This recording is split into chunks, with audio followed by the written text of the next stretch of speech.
Pessoal, nessa terceira parte da nossa aula, a gente vai continuar discutindo um pouquinho sobre quais tipos de gráficos existem, né, e são muito utilizados, né, então a gente vai continuar falando quais são esses gráficos. Né? Então, o terceiro tipo de gráfico que a gente vai conversar aqui na nossa aula é o gráfico em linhas. Né? Então, eles também podem ser denominados como gráficos lineares, né, e eles costumam representar séries cronológicas. Né? Então, quando eu tenho lá uma linha do tempo, quando eu tenho uma série cronológica, né? Uma série de tempo, eu posso representar de forma mais facilitada e mais fácil de entender por meio do gráfico de linhas. Tá? Isso acontece principalmente quando existe muita flutuação nesse conjunto de dados. O que significa isso? Quando eu tenho uma variação entre esses dados, certo?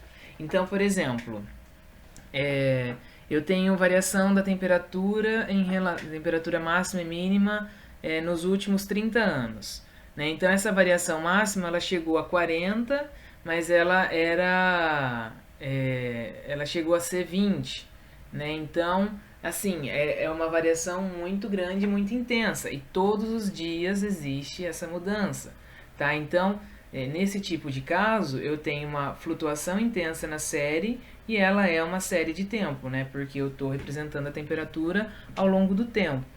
Tá? Então, o gráfico de linhas, nesse caso, ele é mais interessante, certo? Até porque eu não, às vezes, quando eu tenho uma série de tempo, eu quero justamente ver essa diferença. Né? E aí o gráfico de linhas ele me induz a perceber isso de forma fácil. Né? Porque a linha sobe e desce e ela é contínua, então eu consigo perceber essas diferenças. Tá? Então, nesse tipo de gráfico, na vertical, que é o y, a gente coloca a mensuração da variável, né? E no horizonte eu coloco as unidades dessa variável, certo? Então, vamos ver um exemplo. Então, olha lá, ó, a quantidade de smartphones vendida em uma determinada loja em 2009. Então, aqui, tá vendo? Eu consigo perceber facilmente a subida e a descida dessas vendas. Né? E aí aqui a ordem crescente é a ordem crescente em relação à minha série. Então eu comecei de janeiro, vou para fevereiro. Eu não vou colocar em ordem crescente de variável. Eu não vou colocar primeiro a menor, né, que é 34, depois a 45 e aqui na minha legenda deixar julho, abril, fora de ordem. Não, eu tenho que colocar nessa ordem, principalmente porque é uma série temporal, né? E aí aqui na vertical eu coloco a quantidade, a intensidade desse atributo, certo? Então esse é um gráfico de linhas. Além disso, a gente também pode ter mais de uma variável representada. Então nesse caso, a gente tem eletrônicos vendidos. Então, o verde escuro representa o smartphone e o verde claro representa o número de tablets. Né? Então aí a gente consegue perceber que o número de tablets ele sempre foi menor, nunca foi maior do que o número de smartphone, só que em certas épocas que eu, por exemplo, tive aqui um decréscimo na venda do smartphone, eu tive um acréscimo na venda do tablet. Mas de forma geral, os dois seguiram uma ordem de venda, tá? Então tá vendo a quantidade de informações que eu consigo tirar de um gráfico? Né? Então essa é justamente a intenção, é a gente conseguir tirar essa quantidade de essa quantidade de informações para se informar ou para analisar uma situação, enfim, para tornar mais fácil a visualização de determinada informação, tá? E depois a gente tem um outro tipo de gráfico, que é o gráfico de setores. Né? Esse gráfico ele também é conhecido como gráfico de pizza, e ele é utilizado para representar valores absolutos ou porcentagens complementares. Né? Então, ele acaba representando sempre, como que eu posso dizer? Ele acaba representando de forma mais visual quando eu tenho dados relativos. O que são os dados relativos? Dados em porcentagem. Né? Porque daí eu consigo ver ali um pedaço. Vamos supor que eu pegue ali quase metade da pizza. Eu consigo perceber que 50% do meu valor representa tal atributo. Tá? Então eu consigo enxergar facilmente por partes. Né? Então não é como o gráfico de barras que eu não consigo enxergar qual que é o tamanho total da minha barra. ali no gráfico por setores, eu consigo enxergar, eu sei que o total é o círculo todo. Então, se eu tenho ali 1/4 do meu círculo, eu tenho 25%. Então, eu enxergo facilmente isso, né? Então, eu consigo trabalhar muito bem com valores absolutos ou com valores relativos, né? Que são as porcentagens, são as porções em porcentagem daqueles valores que são absolutos, né? Então, como eu já disse, esse tipo de gráfica variável ela é projetada em um círculo dividido em setores, né? E esses setores são proporcionais às frequências de cada uma dessas categorias dentro da variável, né? Então, se eu for dividir lá em janeiro, fevereiro, março, abril, maio, eu vou ter um pedacinho para janeiro, um pedacinho para fevereiro e assim vai, né? E geralmente eu divido por cores, né? E pessoal, é muito importante a gente saber que o tipo de gráfico que eu vou utilizar, ele vai depender sim, né, dos meus dados estatísticos, né, da série que eu tô, tipo de série que eu estou trabalhando, né? Mas não existe uma regra, né? Vai ser o tipo de gráfico que mais se adapta àquela situação, né? Então, se eu tenho lá uma série que eu tenho uma ordem crescente, mas eu quero representar ela em linhas, tudo bem, entendeu? Não tem problema, não preciso representar ela necessariamente em barras, né? Então, isso vai da escolha pessoal e dos objetivos do pesquisador, ok? Então, aqui, ó, um gráfico de setores. Então, aqui a quantidade, o gosto musical, né, de cada de cada tipo de estilo musical, tá? Então, esquece isso aqui, ó, não é quantidade de smartphones. É estilo musical que as pessoas preferem, ok? Então, aqui, ó, existe uma frequência, certo? Esses dados aqui são porcentagem? Não. Esses dados aqui são valores absolutos, ok? Então, por que são valores absolutos? Porque se eu somar todos eles não dão 100, não dá 100%. Né? Eles vão dar mais do que 100%, ou seja, não são dados relativos, são dados absolutos.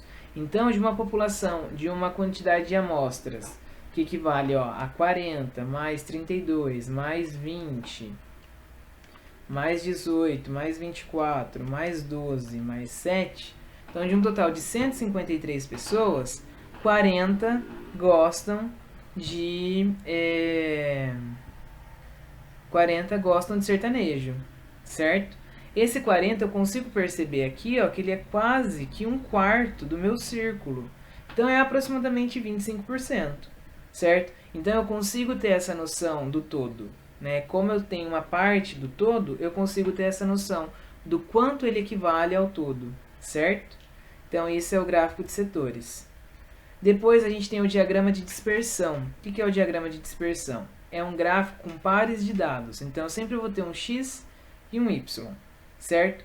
E ele é sempre disposto, o X na horizontal e o Y na vertical. Né? Ele geralmente é utilizado para representar a série mista. Então, quando eu tenho lá uma tabela de dupla entrada, é melhor eu utilizar. Não é regra, mas às vezes é melhor eu utilizar um gráfico, um diagrama de dispersão, que eu consigo representar muito melhor aqueles dois dados, do que utilizar um gráfico de barras de barras conjuntas, por exemplo, certo? Então aqui, por exemplo, a gente tem altura e peso de mulheres que foram selecionadas aleatoriamente, não tem nenhum outro tipo de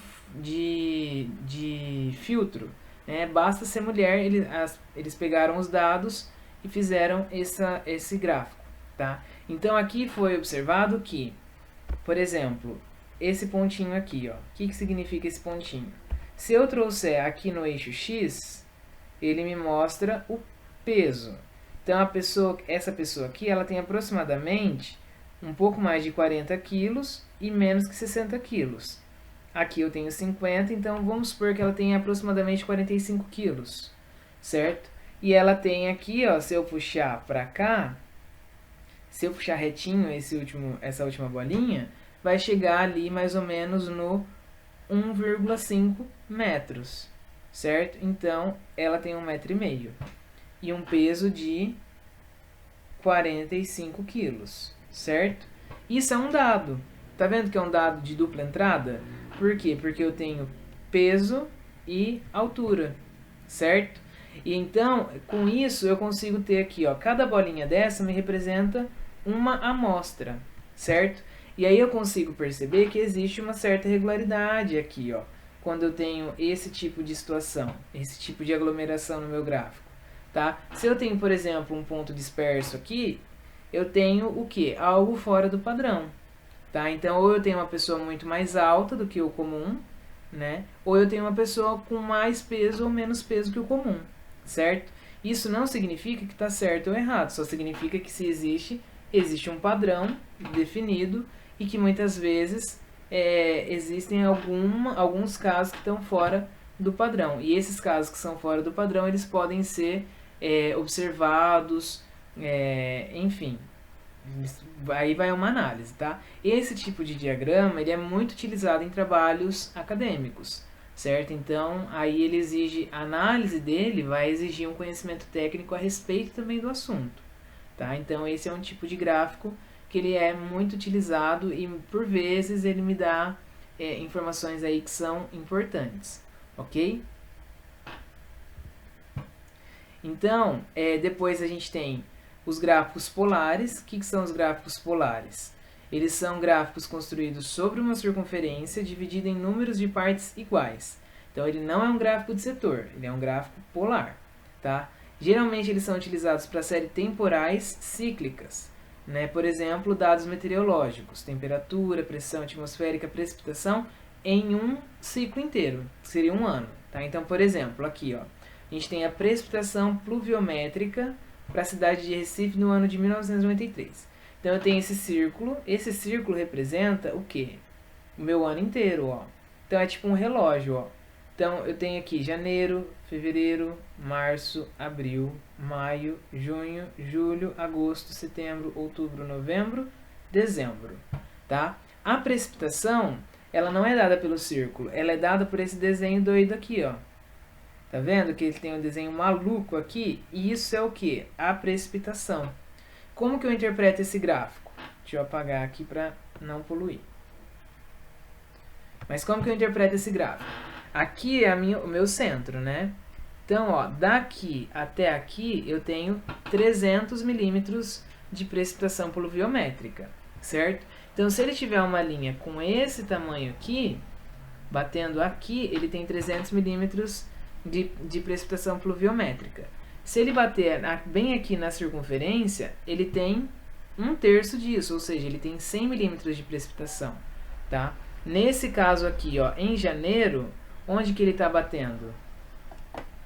Bem aqui, ó. Tá vendo? Que esse meu gráfico, essa minha figura toda irregular, ela bate bem aqui, ó. O que significa se ela bate aqui?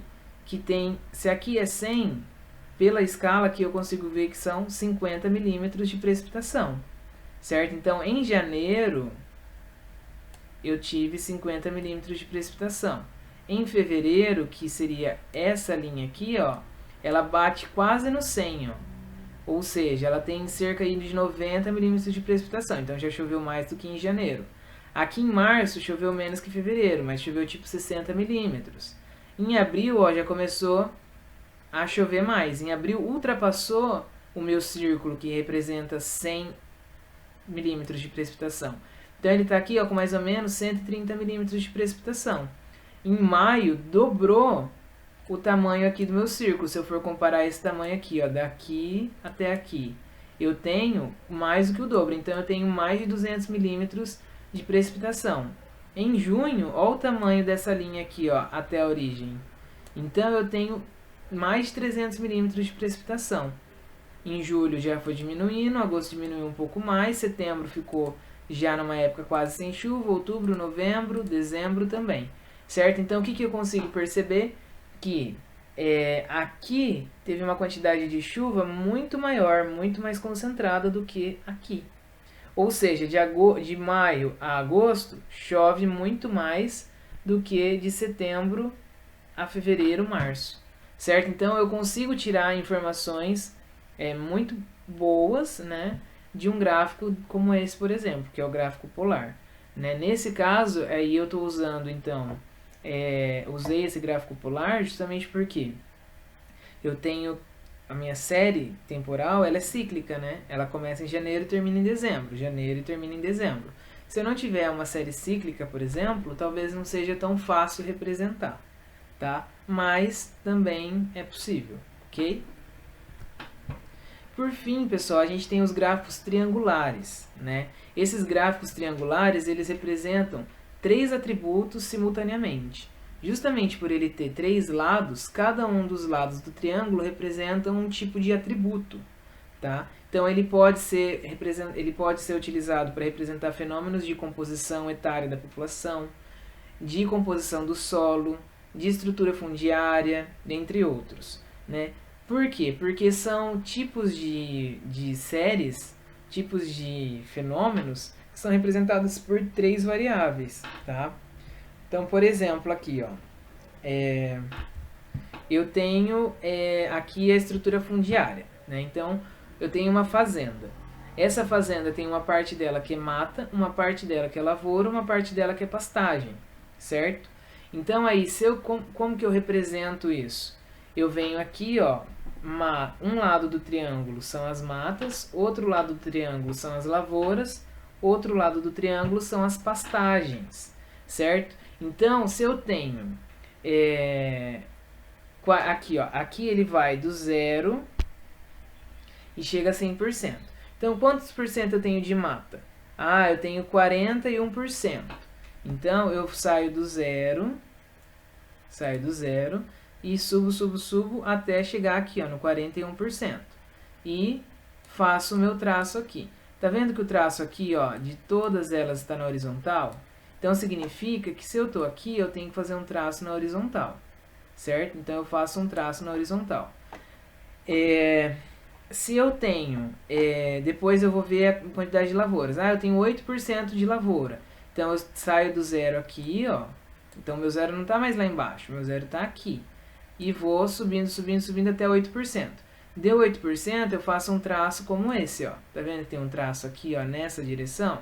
Então, eu faço um traço aqui. E dou continuidade a esse meu traço aqui, certo?